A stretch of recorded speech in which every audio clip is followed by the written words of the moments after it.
रमज़ानुल मुबारक, रमज़ानुल मुबारक, रमज़ानुल मुबारक, रमज़ानुल मुबारक। है चार सू चरागां आया है माह रमज़ान, है चार सू चरागां। अऊज़ु बिल्लाहि मिनश शैतानिर रजीम। बिस्मिल्लाहिर रहमानिर रहीम। फंतलक़ा हत्ता इज़ा रकिबा फिस्सफ़ीनति ख़रक़हा क़ाल अख़रक़तहा लितुग़रिक़ अहलहा लक़द जि'त शैअन इम्रा क़ाल अलम अक़ुल इन्नक लन तस्ततीअ मइय सब्रा क़ाल ला तुआख़िज़नी बिमा नसीतु वला तुरहिक़नी मिन अम्री उसरा फ़ंतलक़ा हत्ता इज़ा लक़िया ग़ुलामन फ़क़तलहु क़ाल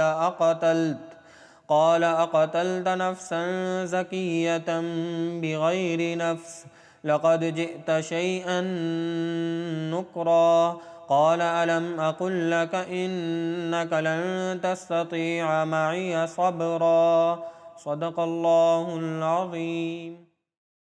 रमज़ानुल मुबारक, रमज़ानुल मुबारक, रमज़ानुल मुबारक, रमज़ानुल मुबारक। है चार सू चरागां आया है माह रमज़ान, है चार सू चरागां। अस्सलाम वालेकुम, मैं हूं शहरियार शौकत और AYDF की खुसूसी रमज़ान ट्रांसमिशन रमज़ान रंग AYDF के संग का खुसूसी सेगमेंट अंबिया के रंग हमारे संग में आज हम आपको फिर एक नबी अलैहिस्सलातु वस्सलाम का वाक़या बयान करने जा रहे हैं। आज जो वाक़या मैं आपके सामने बयान करने जा रहा हूँ हज़रत सालेह अलैहिस्सलाम और कौम समूद का वाक़या है। ये वाक़या तारीख़ में हज़रत सालेह अलैहिस्सलाम की ऊँटनी के वाक़ये के नाम से भी मशहूर है। ये एक तवील वाक़या है, मैं कोशिश करूँगा कि मुख्तसर वक्त में मुख्तसरन ये वाक़या आपके सामने पेश कर दूँ। अल्लाह के नबी अलैहिस्सलातु वस्सलाम जब आते तो अल्लाह के मानने वालों में यानी नबी अलैहिस्सलातु वस्सलाम और अल्लाह के जो मुशरिकीन थे, अल्लाह पर ईमान न लाने वालों के दरमियान एक तकरार चलती रहती थी। हज़रत सालेह अलैहिस्सलाम ने उस दौर के मुशरिकीन से फरमाया कि बुतों से कोई अनोखी चीज़ मांगो ताकि हम भी देखें कि तुम्हारे बुत कैसी कुदरत रखते हैं। वो लोग बड़ी आजिज़ी से मांगते रहे, जो बुतों के पूजा करने वाले थे वो बड़ी आजिज़ी से मांगते रहे, लेकिन कुछ भी ना हुआ। आखिर वो आजिज़ होकर बैठ गए। फिर हज़रत सालेह अलैहिस्सलाम ने उनसे फरमाया, अब तुम जो कुछ कहो मैं अपने मालिक से मांगूंगा, और मेरा मालिक चूँकि तमाम जहानों पर कुदरत रखता है, मेरा मालिक तमाम चीज़ों पर कुदरत रखता है, मेरा मालिक इस पूरी दुनिया इस पूरी कायनात पर कुदरत रखता है, मैं अपने मालिक से जो मांगूंगा मेरा मालिक मुझे देगा। बुतों की पूजा करने वाले चूंकि नाकाम हो चुके थे, लिहाजा उन्होंने एक अजीबो गरीब सी फरमाइश हज़रत सालेह अलैहिस्सलाम के सामने रखी।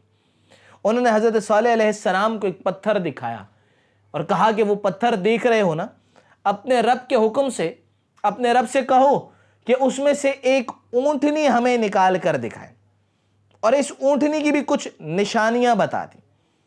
अब मैं ये वाक़या आपके सामने रहता हूँ। उन्होंने ये कहा कि पहाड़ जो ईदगाह के सामने है, इससे एक ऊँटनी हमारे वास्ते निकाल, इसकी पेशानी स्याह हो और बाकी सारा बदन सफ़ेद हो, बाल बड़े बड़े और नरम हो और 10 माह की हामला भी हो। फिर वो हमारे सामने बच्चा जने और बच्चा भी उसकी मानंद हो शक्ल और रंग में।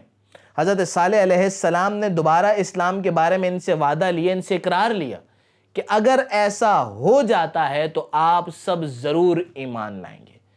लेकिन जिनके दिलों पर पर्दे डाल दिए गए हों, जिन्होंने खुद अपने लिए जहन्नम का फैसला कर लिया हो, वो कैसे इस बात को मान सकते थे।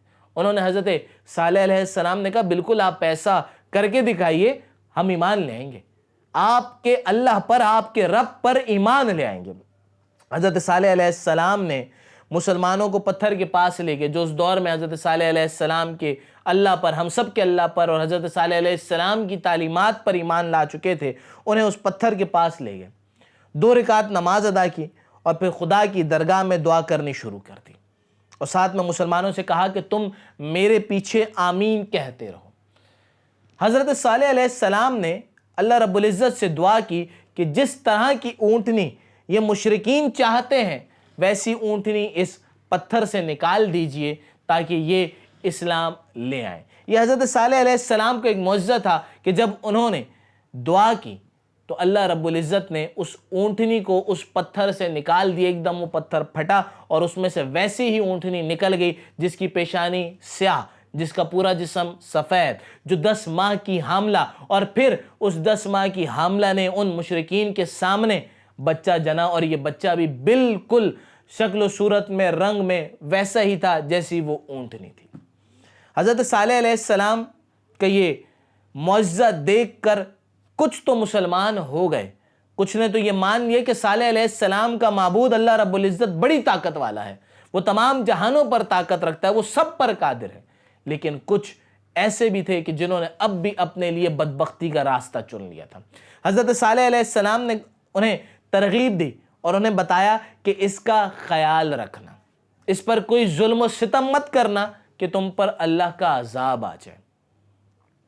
हज़रत सालेह अलैहिस्सलाम उस वक्त वहाँ से चले गए और वो ऊँटनी जहाँ जाती वो सैराब होकर खाती और जब वापस आती तो उसका दूध इतना होता कि शहर के शहर सैराब होकर वो दूध पी लेते।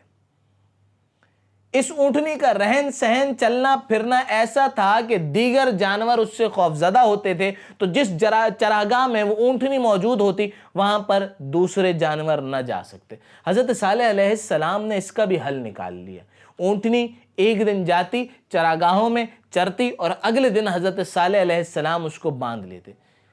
लेकिन जिन्होंने बदबख्ती का रास्ता चुन लिया हो उन्हें ये बात भी कबूल न थी, लिहाजा उन्होंने एक फ़ैसला किया कि उस ऊँटनी को मार दिया जाए। वो एक शख्स था जो बदकारी में मुब्तला था और उसने ये काम किया और ये ऊँटनी एक दिन जब वहाँ से वापस आ रही थी तो तीर खींचकर उसकी पेशानी पर मारा, जिससे ये ऊँटनी हलाक हो गई। सब ने उसका गोश्त खाया। जब हज़रत सालेह अलैहिस्सलाम को इस बात का इल्म हुआ तो उन्होंने कहा कि तुमने अपने लिए अल्लाह के अजाब को चुन लिया है। और फिर ये वो वाक़यात थे कि इसके बाद उन लोगों पर जब उन्होंने फिर भी अल्लाह से तौबा ना की, उन्होंने कुछ ना किया और अपनी उस बदबख्ती के रास्ते पर कायम रहे, तो जिस जिस तरह से हज़रत सालेह अलैहिस्सलाम ने उन्हें निशानियाँ बताई थी उन पर वो निशानियाँ आती रहीं और अल्लाह का अजाब उन पर आ गया और ये कौम तबाह बर्बाद हो गई। मैं यहाँ पर एक चीज़ ये भी बयान करता चलूँ कि इस वाक़े के बाद इस कौम ने नाउज़ु बिल्लाह हज़रत सालेह अलैहिस्सलाम को हलाक करने का, उनका कत्ल करने का भी फ़ैसला किया। लेकिन जिसकी हिफाजत अल्लाह रब्बुल इज़्ज़त ने करनी हो उसकी हिफाजत होकर रहती है। लिहाजा इस कौम के सारे प्लान खाक में मिल गए और उन पर अल्लाह रब्बुल इज़्ज़त का अजाब नाजिल हो गया। हमें भी अल्लाह रब्बुल इज़्ज़त से अपने गुनाहों की तौबा करनी चाहिए। आज का वाक़या आपने सुना। अल्लाह रब्बुल इज़्ज़त से दुआ है कि हमें समझने की और उस पर अमल करने की तौफीक अता फरमाए। अगली नशिस्त में फिर आपसे मुलाकात होगी। मुझे इजाज़त दीजिए। अल्लाह नेगेबान। रमज़ानुल मुबारक, रमज़ानुल मुबारक, रमज़ानुल मुबारक, रमज़ानुल मुबारक। है चार सू चरागा आया है माह रमज़ान, है चार सू चरागा।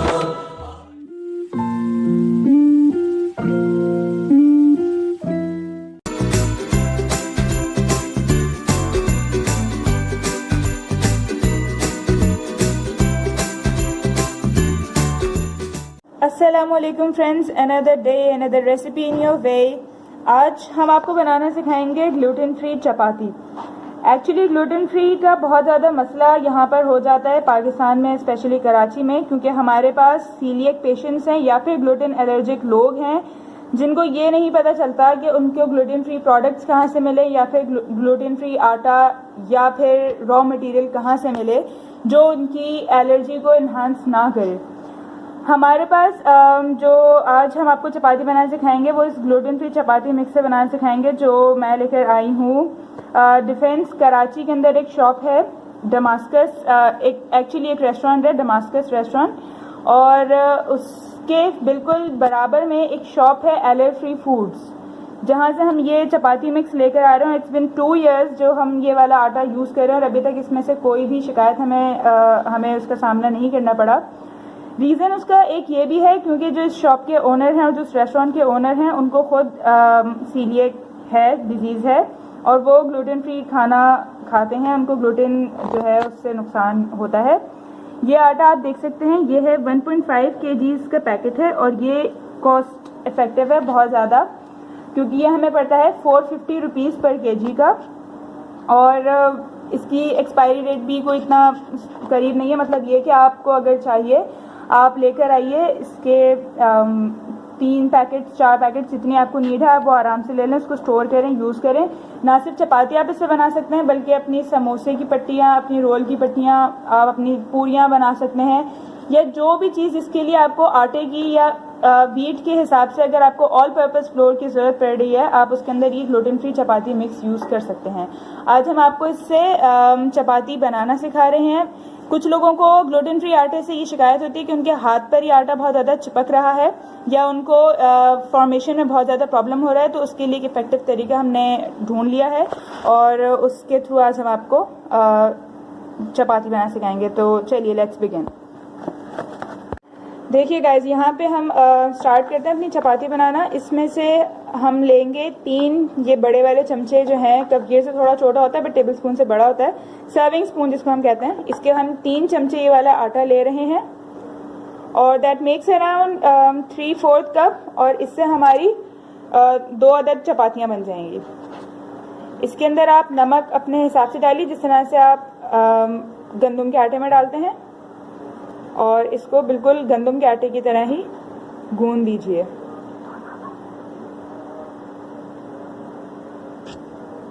ये बिल्कुल इस तरह से हम इसमें थोड़ा थोड़ा सा पानी डालते जाएंगे और इसको मिक्स करते जाएंगे। ये याद रखिएगा कि ये गंदम का आटा नहीं है, तो गंदम के आटे की तरह इसमें उस तरह का लोच नहीं पैदा होता, तो लिहाजा हम इसको बनाते वक्त ना बहुत ज़्यादा पतला रखेंगे और ना बहुत ज़्यादा थिक अपना डो बनाएंगे, या बहुत ज़्यादा सख्त हमें अपना डो नहीं बनाना। इसको अकॉर्डिंगली इस तरह से गूंथते जाइए।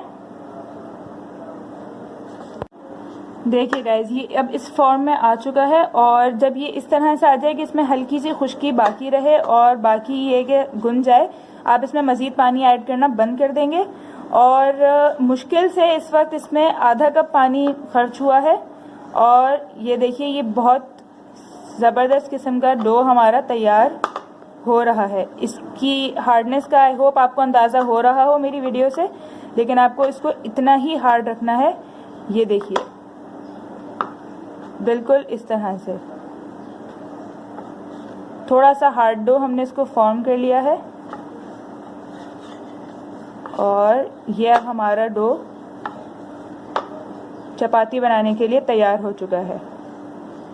गाइस, फाइनली हमारे डो की आप शक्ल यहाँ पे देख सकते हैं, बहुत स्मूथ सा डो हमारा बन गया है। इसको हम 5 मिनट के लिए इसी तरह से कवर करके रख देंगे, ताकि ये याद रखिएगा कि 5 से ज़्यादा मिनट आप ना रखें इसको, क्योंकि फिर ये गंदम का आटा नहीं है, तो हो सकता है कि इसमें फिर आपकी कंसिस्टेंसी ख़राब हो जाए।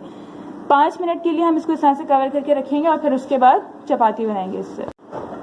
ओके गाइज, यहाँ पर आप देखें हमारा आटा जो है वो पकने के लिए अब तैयार हो चुका है। जितने आटे की क्वांटिटी हमने आपको बताई थी उसमें से हम बनाएंगे यहाँ पर 2 अदद चपातियाँ, और इस तरह से आप देखिए कि हम अपने आटे का पेड़ा बना रहे हैं।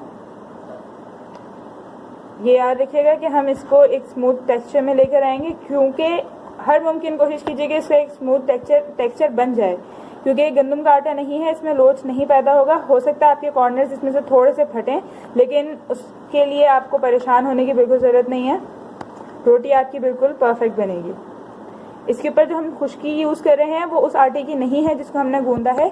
ये हमने थोड़ा सा कॉर्नफ्लोर अपने पास ले लिया है। अगर आप कॉर्नफ्लोर यूज़ करेंगे आपके हाथ पर ये आटा नहीं चिपकेगा। बिल्कुल बराए नाम हमने कॉर्नफ्लोर ले लिया है, और इसको बेलते वक्त, इस आटे को बेलते वक्त और पकाते वक्त इस बात का खास एहतियात इस बात की कीजिए कि जिस जगह पर आप इस आटे को बेल रहे हैं वहाँ पर गंदम की हल्की सी भी खुश्की ना हो, और जिस बेलन से आप बेल रहे हैं उस बेलन के ऊपर भी गंदम की खुश्की ना लगी हुई हो। जिस तवे के ऊपर आप पका रहे हैं उस तवे के ऊपर भी गंदम की खुश्की ना लगी हुई हो। बहुत सारे लोग इस तरह से करते हैं कि वो ऑयल यूज़ करते हुए एहतियात नहीं करते, वो तवे के ऊपर एहतियात नहीं करते, बेलन के ऊपर एहतियात नहीं करते, और वहाँ पर पहले से व्हीट ग्रेन्स कुछ मौजूद होते हैं, तो इस तरह से उनकी एलर्जी मज़ीद इन्हांस हो जाती है और इससे आपको नुकसान होता है। क्योंकि सीलिएक का पहला रूल ये है कि आपके स्मॉल इंटेस्टाइन में अगर एक ब्रेड क्रम्ब के बराबर भी गंदम का टुकड़ा होगा तो आपको प्रॉब्लम करेगा। ये हमारी रोटी यहाँ पर तैयार हो गई है। आप इस रोटी से इसी रोटी को इसी तरह से बेलकर आप इससे समोसे बना सकते हैं, रोल या कुछ भी बना सकते हैं। ये हमने तवे के ऊपर डाल दी है इस तरह से, आप देख सकते हैं। आँच हमारी बिल्कुल नॉर्मल है। इस तवे को पहले से आप गर्म कर लेंगे रोटी डालने से पहले। अगर आपने ठंडे तवे पे रोटी डाली तो बहुत मुमकिन है कि आपकी रोटी सख्त बनेगी। इसको सॉफ्ट बनाने के लिए आपको ज़रूरी है कि आप गरम तवे के ऊपर ये रोटी डालें। फॉर सीलिएक पेशेंट्स यहाँ पर मैं एक एडवाइस ये भी दे दूँ कि आप एक सर्टेन एज के सर्टेन टाइम तक जब परहेज़ करते हैं, उसके बाद जब आप अपना टेस्ट करवाते हैं, मेडिकल रिपोर्ट्स आपकी बहुत ज़्यादा क्लियर आती हैं। आपको ऐसा लगता है कि आपकी ग्लूटेन एलर्जी जो है वो कवर हो चुकी है और अब आप दोबारा से व्हीट खा सकते हैं, तो इस तरह से प्लीज़ इस काम से, इस प्रैक्टिस से परहेज़ कीजिए। क्योंकि जब आप दोबारा से व्हीट खाना शुरू करेंगे आपको दोबारा से एलर्जी हो जाएगी और आपके वही सिम्टम्स दोबारा से नुमायाँ होंगे।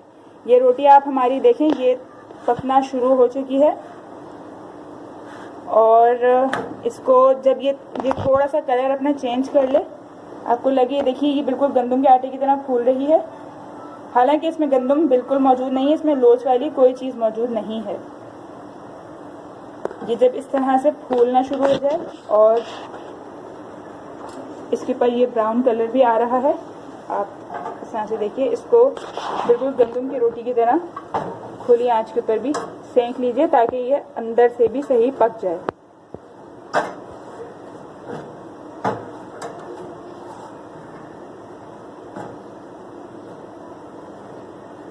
2012 में मुझे ये डिज़ीज़ डायग्नोस हुई थी और इट्स बिन 8 इयर्स, अब तक परहेज़ चल रहा है।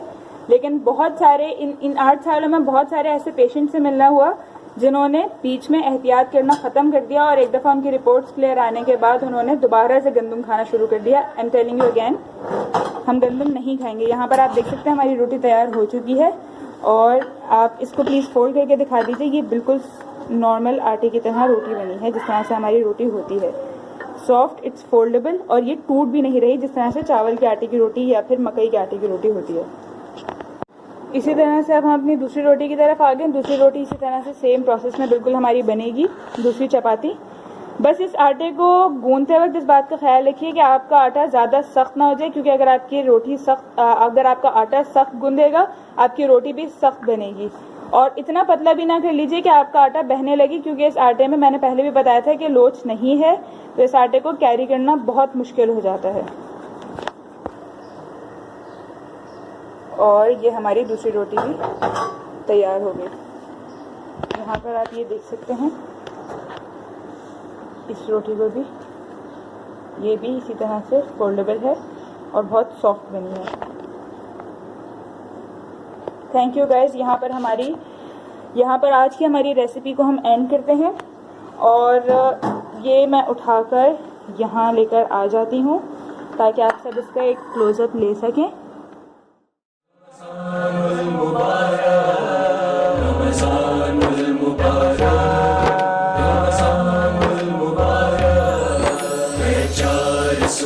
चरा